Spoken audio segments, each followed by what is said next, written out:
On m'a posé récemment la question suivante. Quels sont les versets qui nous montrent que l'enlèvement a lieu avant la grande tribulation? Sur le coup, j'ai répondu que les associations de versets étaient nombreux et donc que cela me vaudrait un, voire plusieurs messages. Puis j'ai été interpellé par une pensée forte. Pourquoi vouloir toujours fonder sa croyance sur une doctrine? Dès lors que l'on parvient à associer plusieurs versets les uns avec les autres, ça y est, on est rassuré. La Bible nous montre la vérité. Mais qui croire? Et quoi croire au juste?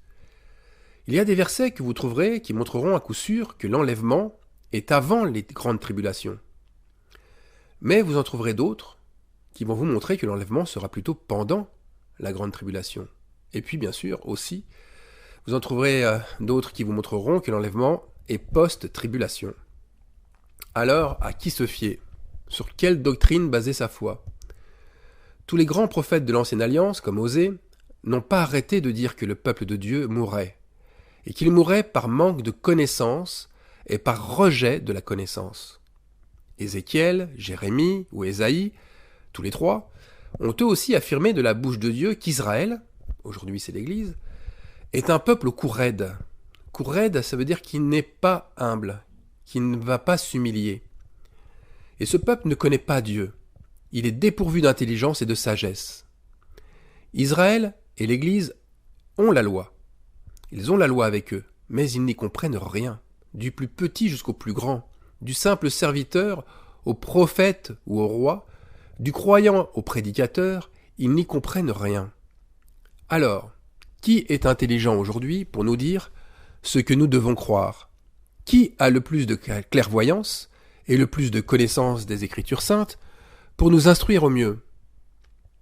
Ah, mais peut-être qu'il faut chercher ailleurs, dans une version biblique plus ancienne, qui a été découverte il y a peu de temps dans les grottes de la mer Morte, ou peut-être carrément sortir du canon biblique, pour découvrir dans un livre apocryphe ce que nous n'avons que très partiellement dans la Bible. Peut-être aussi qu'il faille relire ou réécouter ce que disaient d'anciens pères de l'Église, ou d'anciens prophètes, reconnus comme majeurs, des prophètes piliers de la foi. En tous les cas, toutes ces investigations, toutes ces recherches ne témoignent que d'une chose, une seule chose. Le peuple de Dieu est aveugle et sourd, et il erre comme des brebis, sans berger, de ci, de là, ne sachant quel est véritablement son pâturage. Alors j'ai plusieurs conseils à vous donner. Premier conseil, ce n'est pas dans la Bible que vous trouverez la connaissance qu'il vous manque. Deuxième conseil, ce n'est encore moins dans un autre écrit que vous allez vous écrier « Ah, ça y est, j'ai compris ». Ou encore, troisième conseil, n'optez pas pour la lecture d'un livre apocryphe. Ils ne sont pas inspirés. Ils sont tous issus d'un courant de pseudo-intellectuels, qui sont appelés bien sûr gnostiques, et qui a mis aux oubliettes les œuvres de rédemption et les œuvres de justice de notre Seigneur. Alors oubliez vraiment cette option. Quatrième conseil, ce n'est pas non plus un prophète qui va vous éclairer. Et cela va vous choquer, sans doute, mais ce n'est pas Jésus non plus qui va aussi vous montrer la voie. Jésus, parce que vous l'avez idolâtré, parce que vous avez fabriqué un Dieu avec une fausse image, et s'il vous apparaît pour vous montrer la vérité, ça sera encore une image taillée. Alors qui? Écoutez bien ceci. Votre foi n'est pas extérieure à vous. Arrêtez avec la lettre. Arrêtez avec la connaissance. Elles tuent toutes les deux. Elles vous détruisent, corps, âme et esprit. Connaissez-vous Dieu? Oui? Alors pourquoi cherchez-vous à l'extérieur ce que vous devriez avoir en vous à l'intérieur de vous? Ne voyez-vous pas qu'il vous manque une relation intime avec lui? Et ce n'est pas parce que vous lisez 2 fois, 3 fois, et peut-être même plus la Bible par jour, ou que vous priez matin, midi et soir, ou que vous écoutez et mettez en pratique tout ce que vous comprenez, que vous le connaissez intimement. Si Dieu vous parle, alors ses pensées sont en vous. Si vous manquez d'intelligence et de sagesse, alors demandez-le lui. Il vous en donnera, si du moins son esprit est en vous. Je vais vous parler, sans vouloir être arrogant ni prétentieux, de ma propre expérience. J'ai aujourd'hui acquis, après avoir été brisé par le jeûne, par la prière, lavé par le renoncement, j'ai acquis aujourd'hui des convictions venant de Dieu, des convictions intérieures, qui ne viennent nulle part que de mon propre cœur, c'est-à-dire de mon être intérieur si vous préférez. Et ces convictions sont des connaissances révélées. Alors, des connaissances qui sont révélées non pas sur Dieu, mais de Dieu, c'est-à-dire venant de lui. Et la nuance n'est pas des moindres. Dieu, par le Saint-Esprit, m'a montré son cœur. Alors bien sûr, pas tout son cœur, mais il a soulevé un petit peu le voile de sa personnalité. Et j'y ai découvert un amour. Pas n'importe quel amour. Un amour démesuré. Oui, je dis bien démesuré. Qui dépasse les bornes ou les limites que nous, humains, nous nous fixons. Démesuré aussi car Jésus possède un amour exagéré, extrême, qui est folie pour l'homme, mais pour l'homme charnel, parce qu'il va au-delà de nos représentations. Et là on comprend le mot représentation, qui signifie s'interdire les représentations qui sont en haut, les représentations célestes, parce que justement nous sommes trop charnels pour nous représenter un Dieu qui, normalement, est présent en nous. Alors, des exemples de sa démesure. Des exemples. Il aime ses ennemis. Il pardonne inlassablement. Il donne sa vie pour une seule brebis qui s'est égarée. Il ne comptabilise pas le nombre de nos infidélités, le nombre de nos blasphèmes. Il frappe à la porte de notre cœur, même après que nous l'ayons renié au moins 3 fois. Tout comme l'apôtre Pierre, qui nous l'a montré. Il nous relève alors que nous avons chuté plus de 7 fois, malgré ses avertissements. Il met sa demeure dans les ténèbres, il la met dans les endroits sordides, parmi les fréquentations les plus honteuses, pour venir au secours des méprisés, pour venir au secours des délaissés, des laissés pour compte. Cela me rappelle la citation qui va très bien avec l'amour agapéo. La mesure de l'amour, c'est d'aimer sans mesure. Alors tout cela c'est bien beau, mais c'est pour une chose bien précise. Cela me fait dire que la colère de Dieu n'est pas pour son épouse. La colère de Dieu n'est pas pour son épouse. La colère de Dieu, c'est d'abord pour les impies, et aussi pour les soi-disant croyants, c'est-à-dire ceux qui ont rejeté son esprit, rejeté son alliance. Quelle alliance? L'alliance faite en Jésus-Christ. Celle de couvrir nos fautes, toutes nos fautes. Alors quelle bêtise, quelle méchanceté même de croire que notre Seigneur prépare son épouse pour l'éprouver en l'amenant dans un lieu de ténèbres, dans un lieu où elle va vivre une grande tribulation, un châtiment terrible. Elle qui se pare de ses plus beaux bijoux, et elle qui se pare d'une couronne de plusieurs perles précieuses, elle qui se parfume d'un parfum de nard exquis, d'un prix très élevé d'ailleurs, elle qui se confectionne une robe d'une blancheur éclatante, brodée en or, sans aucune tache, sans aucun pli, elle qui cache son visage d'un magnifique voile fait de lin, du même tissu pur que celui qui séparait le lieu très saint au tabernacle. Et tout ça pour qu'au final, cette splendide épouse, tant congratulée, elle finisse abandonnée, jetée là, au milieu de la boue du péché, donnée en pâture à une foule de personnes qui vont s'entretuer, s'insulter et déshonorer Dieu à chaque seconde. Honnêtement, sincèrement, pensez-vous que notre Dieu, rempli de charité, parlant à sa fiancée dans un doux murmure, préparant un festin pour ses noces, est à ce niveau-là de contradiction?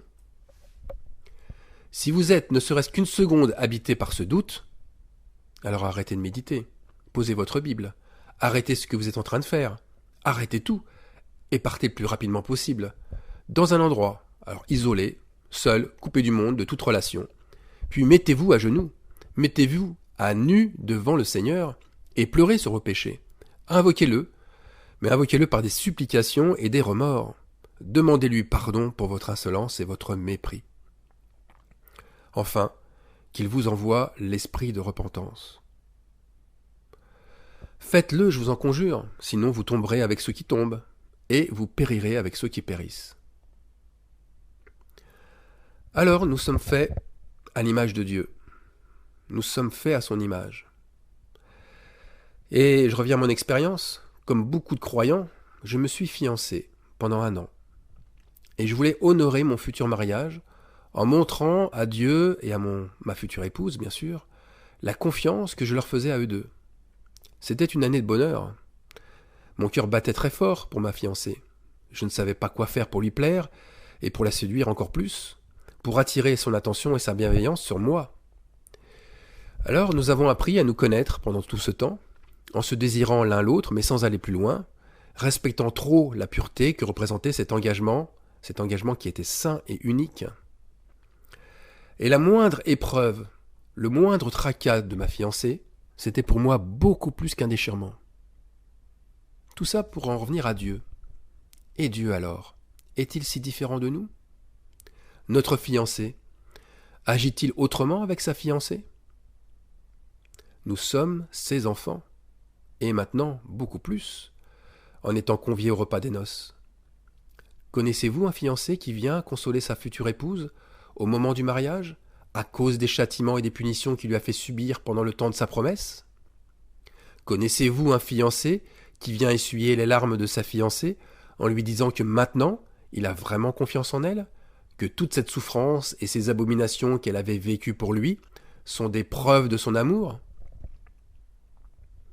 Si oui, si vous connaissez un tel homme, je suis certain que vous ne manqueriez pas de lui faire des remontrances, et même de lui démontrer par A plus B qu'il est indigne, et qu'il ne mérite pas d'être le marié. Alors la question, l'enlèvement, avant, pendant ou après ? Toutes ces questions sur la grande tribulation n'ont même pas raison d'exister. C'est comme si on vous offrait une bouteille de vin, une bouteille d'un grand cru, et que vous passiez votre temps à critiquer l'emballage, à critiquer la bouteille, le millésime, la validité du domaine de propriété, etc., etc. Mais ce qui compte, n'est-ce pas le vin qui est à l'intérieur ? N'est-ce pas le goût exquis, l'odeur, la sensation qui suit la dégustation ? Comme dit le proverbe, peu importe le flacon pourvu qu'on ait l'ivresse. Alors celui qui n'a pas la paix, il la cherchera, et il la cherchera ailleurs, toujours par une connaissance. Et cette soif de connaissance, insatiable, l'amènera à surfer sur les nombreuses vagues des doctrines, qui sont faites de raisonnements humains et charnels. Mais la soif de Dieu, c'est lui-même, c'est sa parole, et sa parole, c'est lui, et elle, sa parole, est en vous, si toutefois vous avez le Saint-Esprit. Jésus dit que ceux qui viendront à sa source n'auront plus jamais soif. Cela signifie bien que la soif de connaissance, elle sera annihilée, inutile, et elle sera sans intérêt. J'imagine bien des disciples rétorquant à Jésus, lorsqu'il dit par exemple à l'homme riche, « Il te manque encore une chose, vends tout ce que tu as, distribue-le aux pauvres, et tu auras un trésor dans les cieux, puis viens et suis-moi. » Alors je vois bien justement un de ses disciples lui dire, « Ouais, mais où trouve-t-on cela dans les Saintes Écritures ? Dans quel rouleau d'Ésaïe on trouve cela ? Dans quel rouleau des prophètes ou de ceux de Moïse cela est-il écrit ? Ah, si tu ne me montres pas le verset ou les versets correspondants, je ne te croirai pas, et tu pourras me dire ce que tu veux. Pour moi, c'est pas scripturaire, c'est pas vrai. » Et vous imaginez la scène ? Un disciple dire cela à Jésus. Eh bien, c'est la même chose aujourd'hui. C'est la même chose avec les doctrines. Si vous vous reconnaissez, c'est que vous êtes un incrédule, et vous avez besoin que Jésus vienne à votre secours. Pourquoi ? Car la réponse, je la connais, ou je la connaîtrai plus tard, peu importe, ce n'est pas le plus important. Si j'aime Jésus, c'est que je lui fais confiance. Alors j'aime même ce moment de silence qui précède les révélations. Car en plus, je sais que la révélation ne surprendra pas mon cœur, que ce qui sera dévoilé, c'est ce que je connais déjà au fond de moi, sans que j'en ai pris conscience. Entendre la révélation, c'est juste une remise en mémoire des choses que je connaissais avant. Alors tout cela pour vous dire quoi ? pour vous dire que j'ai aussi des choses dans le cœur concernant les temps à venir. Et ces choses que j'ai dans le cœur, bien sûr, c'est l'Esprit qui me les a mis. Notamment que l'enlèvement se fera au dernier moment, comme si on arrachait le blé avant qu'il ne soit brûlé. Je crois que le feu sera partout autour de nous. Je crois que les flammes, la chaleur du feu, l'odeur même du feu ne nous atteindront pas. C'est comme l'histoire, comme le récit de Daniel, avec Shadrach, Meshach et Abednego, les 3 judaïtes, qui avaient été jetés dans la fournaise et qui ne ressentaient rien, alors qu'autour d'eux, tout le monde s'enflammait et se consumait. Je crois que nous sommes comme des loups envoyés au milieu des... je crois que nous sommes comme des brebis envoyés au milieu des loups, mais pas pour se faire dévorer par eux, pas pour y périr, mais pour manifester la gloire de Dieu. Et la gloire de Dieu, n'est-ce pas de confondre les sages, de confondre l'ennemi, de rire d'eux au point même de les amener à reconnaître qu'ils se sont fourvoyés avec leurs idoles et qu'ils sont dans l'erreur la plus profonde. Nebuchadnezzar, roi de Babylone, un des plus puissants rois et des plus oppressants rois de l'histoire, eh bien il a reconnu son idolâtrie en voyant les 3 judaïtes et Dieu au milieu de la fournaise. Et à ce moment-là, il s'est tourné vers Yahvé. Et il a fait tourner son peuple vers Yahvé. L'idolâtrie, d'ailleurs, elle sera toujours présente. Elle sera très importante, même, à ce moment-là, au moment de l'enlèvement.